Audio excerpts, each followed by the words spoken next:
자, 이번 시간은 애프터 이펙트의 두 번째 시간으로서 프로젝트와 컴포지션을 설정하는 방법에 대해서 살펴보도록 하겠습니다. 자, 현재 애프터 이펙트가 실행이 된 상태인데요.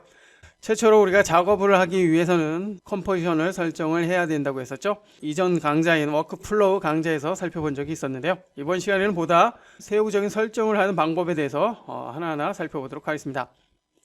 자, 먼저 프로젝트를 설정하는 방법에 대해서 살펴보도록 하겠습니다.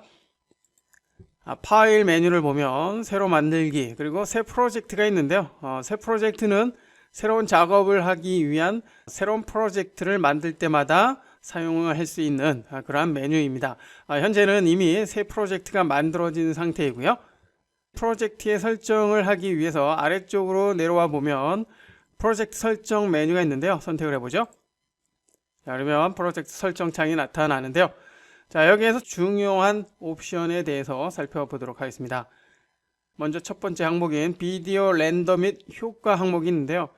애프터 이펙트에서 작업을 할 때 작업하는 내용은 CPU라는 중앙 연산 처리 장치를 통해서 데이터를 연산을 하지만 애프터 이펙트와 같은 그래픽 작업 프로그램에서는 CPU 말고도 GPU를 통해서 작업 내용, 즉 데이터를 연산을 하게 됩니다.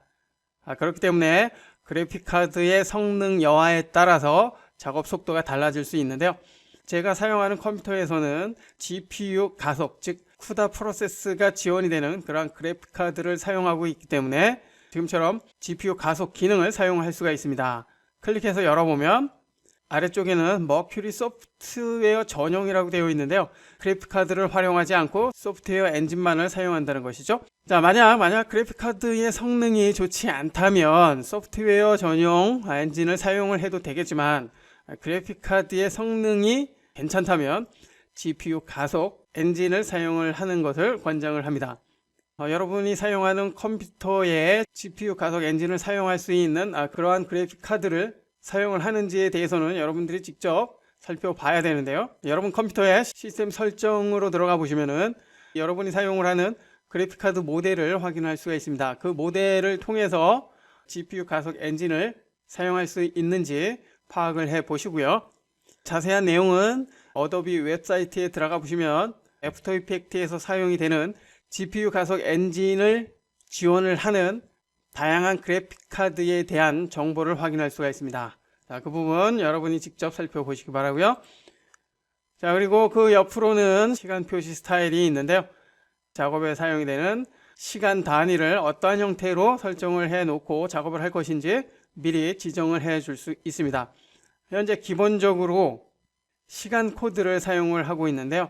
시간 코드는 시간 분초 프레임 단위로 사용이 되는 타임 코드 형태의 시간 단위를 사용할 수 있다는 것입니다. 기본적으로 동영상 편집은 시간 코드 방식을 사용을 하는데요. 만약 애니메이션이나 영화와 같은 그러한 작업을 하고자 한다면 아래쪽에는 프레임 단위를 사용하는 것을 권장합니다. 작업 상황에 맞게 설정을 해 주시면 되겠고요. 그리고 색상 항목은 색상에 대한 설정을 할 수 있는데요. 심도에서 채널당 사용되는 비트수를 설정을 해줄 수가 있습니다. 기본적으로 비디오는 8비트로 사용을 하는데요. 영화와 같은 고색상의 비트를 사용하고자 한다면 16비트나 32비트 사용을 권장합니다. 자, 그리고 오디오에 대한 설정을 할 수 있는 오디오 항목에서는 샘플 속도를 설정을 해줄 수가 있습니다. 기본적으로 CD에 해당이 되는 음질은 44.1kHz이고요. 그리고 DVD급 음질은 48kHz, 그리고 오케스트라급의 공연장에서 사용을 하는 그런 음질의 작업을 하고자 한다면 96kHz급의 샘플 속도를 권장합니다.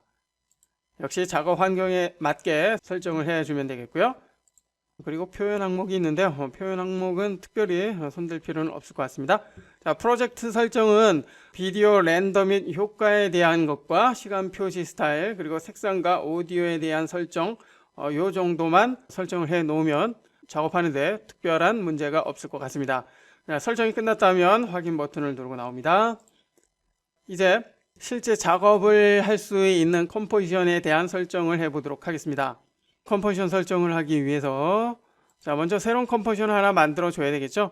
컴포지션 메뉴에서 새 컴포지션 메뉴를 선택을 합니다. 참고로 단축키로는 컨트롤 N 키를 사용하면 되겠고요.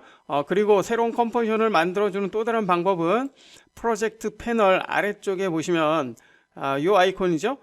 새 컴포지션 만들기 이 아이콘 버튼을 클릭을 해도 됩니다. 자, 이번에는 이 아이콘을 선택을 한번 해보도록 하겠습니다. 자, 선택. 자, 그러면 앞서 워크플로우 강좌에서 살펴보았던 컴포지션 설정 창이 나타났는데요. 여기에서는 중요한 기능에 대해서 세부적으로 살펴보도록 하겠습니다. 자, 컴포지션 이름은 작업에 사용이 되는 컴포지션 이름을 입력을 해주면 되겠고요. 자, 여기선 첫 번째 작업이라고 해줍니다. 자, 지금은 첫 번째 작업이라고 했지만 실제로는 여러분이 작업을 하는 작업 내용에 맞는 그러한 이름을 입력을 해주면 됩니다. 자, 아래쪽에 기본과 고급 3D 렌더 3개의 항목에 대해서 설정을 해줄 수 있는 탭이 있는데요. 자, 먼저 기본. 자, 가장 기본적인 설정을 할 수 있는 그런 옵션들이 있습니다. 사전 설정을 보면 즐겨 사용이 되는 규격을 미리 규격을 제공을 해주는데요. 여기에서 원하는 규격을 선택을 해서 컴포지션 규격으로 사용을 해줄 수가 있겠고요. 최근에 가장 많이 사용이 되는 규격은 2K에서 4K급을 많이 사용을 하게 되겠죠. 자, 아래쪽에 보면 4K급이 있는데요. 4K급을 선택을 한번 해볼까요?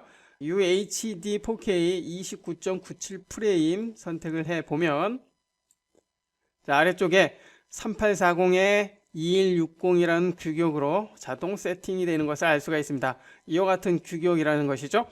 자, 4K급은 최근 가장 선호하는 작업 규격이라고 할 수 있는데요. 만약 애프터 이펙트에서의 작업을 고화질 팁이나 극장에서 상영하고자 하는 그러한 작업을 하고자 한다면 지금과 같이 4K급 이상의 설정을 해줘야 합니다.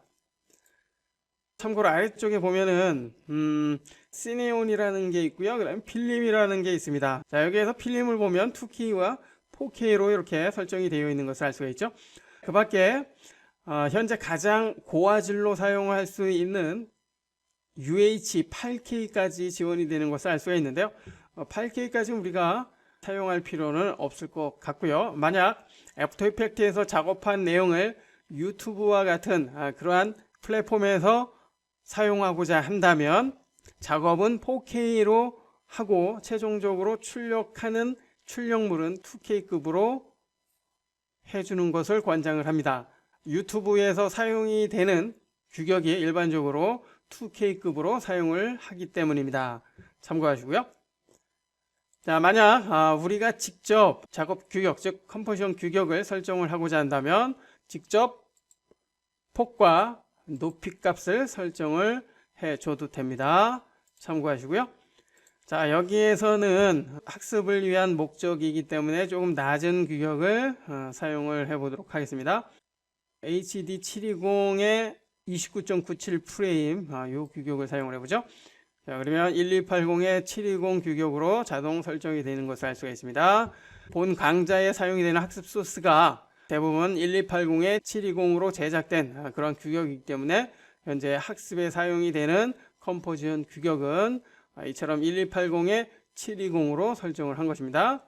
자, 그렇지만 실제 작업에서는 2K급이나 4K급으로 해야 된다는 거 참고하시기 바랍니다. 자, 그리고 아래쪽에 픽셀 종횡비가 있는데요. 화면의 가장 작은 단위인 픽셀, 즉 화소라고도 하죠. 그 픽셀의 비율을 설정을 할 때 사용이 됩니다. 현재 정사각형 픽셀로 되어 있는데요. 그 밖에 세로가 1일 때 가로가 0.91을 사용하는 픽셀 종횡비가 있고요. 그리고 세로가 1일 때 가로가 1.21인 와이드 스크린, 그 밖에 다양한 픽셀 종횡비가 있는데요. 이 부분 역시 상황에 맞게 설정을 해주면 됩니다. 자, 일반적으로는 정사각형 픽셀을 사용을 하게 되겠고요. 그리고 아래쪽에 프레임 속도가 있는데요. 초당 사용이 되는 프레임의 개수를 설정을 해주는 그런 옵션이죠. 현재 기본적으로 29.97개 사용이 된다는 것을 알 수가 있고요. 만약 프레임의 개수를 여러분이 원하는 개수로 재설정을 하고자 한다면 원하는 개수로 설정을 해주면 됩니다. 참고로 영화는 24프레임을 사용한다는 거 참고를 해 주시고요. 계속해서 해상도에 대한 설정인데요. 해상도는 작업 해상도를 말합니다. 작업할 때 해상도를 너무 높게 해놓고 작업을 하게 된다면 작업 속도, 즉 재생 속도가 느려질 수가 있습니다. 그렇기 때문에 여기에서 원하는, 즉 컴퓨터의 시스템 환경에 맞게 설정을 해줘야 된다는 것이죠. 해상도를 낮추면 그만큼 재생 속도를 정상적으로 사용할 수가 있는 반면 해상도가 낮아지기 때문에 화면에 나타나는 작업 결과물은 다소 흐려지게 됩니다. 역시 이 부분도 여러분이 사용을 하는 컴퓨터 환경에 맞게 설정을 해주면 되겠고요. 지금의 해상도는 여기에서 설정을 하는 것보다 실제 작업을 하면서 설정을 해 나가는 것이 좋습니다. 참고하시고요. 자, 그리고 시작 시간 코드는 최초로 시작이 되는 작업 시작 시간을 설정을 해줄 수가 있습니다. 현재 시간, 분, 초, 프레임이 모두 0으로 되어 있는데요. 즉 0프레임부터 작업 시작 시간을 사용을 한다는 것이고요. 자, 가령 초 단위에 이렇게 1초로 설정을 해준다면 시작 시간은 1초부터 시작을 한다는 것입니다. 자, 일반적으로는 0프레임부터 시작을 하기 때문에 이렇게 시간, 분초, 프레임을 모두 0으로 설정을 해 놓는 것이 좋겠고요. 자, 그리고 지속시간, 지속시간은 듀레이션이죠. 현재 설정을 하는 컴포지션의 작업 시간을 설정을 해줄 수 있습니다. 현재 30초로 되어 있는데요. 즉 컴포지션의 작업 시간을 30초로 사용을 한다는 것입니다. 일반적으로 애프터 이펙트에서의 컴포지션 시간은 10초에서 30초를 가장 많이 사용을 하는데요. 그만큼 짧은 작업을 하기 때문입니다. 프리미어 프로처럼 긴 동영상 파일을 불러와서 작업을 하는 목적이 아닌 짧은 모션 그래픽을 위주로 해서 작업을 하기 때문에 작업 시간을 그렇게 많이 할애를 하지 않는다는 것이죠. 물론 여기에서도 몇십 분이나 몇 시간의 작업을 할 수도 있습니다. 그렇지만 앞서 이야기한 것처럼 애프터 이펙트는 짧은 작업을 위주로 하기 때문에 일반적으로 10초에서 30초 정도의 작업 시간을 사용한다는 거 참고하시고요. 자, 아래쪽에 배경색인데요. 배경색은 아무것도 없는 투명한 컴포지션의 색을 설정을 할 때 사용이 됩니다. 자, 그렇기 때문에 여기에서 지정이 되는 색은 실제 표현이 되는 색이 아니라 효율적인 작업을 위해 사용이 되는 그러한 배경색이라고 할 수가 있죠. 일반적으로는 검정색을 많이 사용을 하고요. 만약 색상을 바꿔주고자 한다면 클릭해서 원하는 색으로 바꿔줄 수도 있습니다. 참고하시고요. 자, 이번 시간에는 검정색을 그대로 사용을 하겠습니다. 자, 기본 설정에 대해 살펴봤고요. 이번엔 고급. 고급은 새 컴포지션을 설정을 할 때 사용하기보다는 실제 작업하는 중간에 설정하는 경우가 많은데요. 컴포지션의 규격을 재설정을 할 때에 설정이 되는 중심축을 선택을 해줄 수 있는 앵커가 있고요. 그리고 아래쪽에 동작 흐름이 있는데요. 동작 흐름은 모션 블러라고 합니다. 모션 블러를 설정을 할 때에 셔터 각도와 셔터 위상 등을 설정을 해줄 수가 있습니다. 이 부분은 나중에 키프레임 애니메이션에 관한 학습에서 다시 한번 살펴보도록 하겠고요. 자, 그리고 3D 렌더러가 있는데요. 3D 형태의 텍스트 작업을 할 때에 렌더러 방식을 설정을 해줄 수가 있는데요. 이 부분은 텍스트 애니메이션 강좌에서 다시 한번 살펴보도록 하겠습니다. 이번 시간에는 프로젝트와 컴포지션 설정에 대해서 살펴봤습니다. 새로운 작업을 하기 위해서는 컴포지션을 설정을 해야 되는데요. 컴포지션은 실제 우리가 원하는 작업을 하기 위한 공간이기 때문에 작업 상황에 맞는 설정을 해야 된다는 거 알 수가 있었습니다. 자, 이제 모든 설정이 끝났기 때문에 확인 버튼을 누르고 나옵니다. 그럼 방금 설정한 규격에 맞는 새로운 컴포지션이 만들어진 것을 알 수가 있습니다. 자, 이제 만들어진 컴포지션을 통해서 미디어 소스를 가져와서 작업을 하면 되겠고요. 참고로 하나의 프로젝트에서는 하나의 컴포지션만 사용하는 것이 아니라 여러 개의 컴포지션을 만들어서 작업을 할 수 있다는 거 참고하시기 바랍니다. 즉 하나하나의 짧은 작업을 여러 컴포지션으로 나눠서 작업을 할 수 있다는 것이죠. 자, 이 부분은 여러분이 실제 작업을 하다 보면 컴포지션을 몇 개 만들 것인지 알 수 있는 것이기 때문에 여러분이 실제 작업을 하면서 경험을 해 보시기 바랍니다. 이번 시간에는 프로젝트와 컴포지션을 설정하는 방법에 대해서 살펴봤습니다.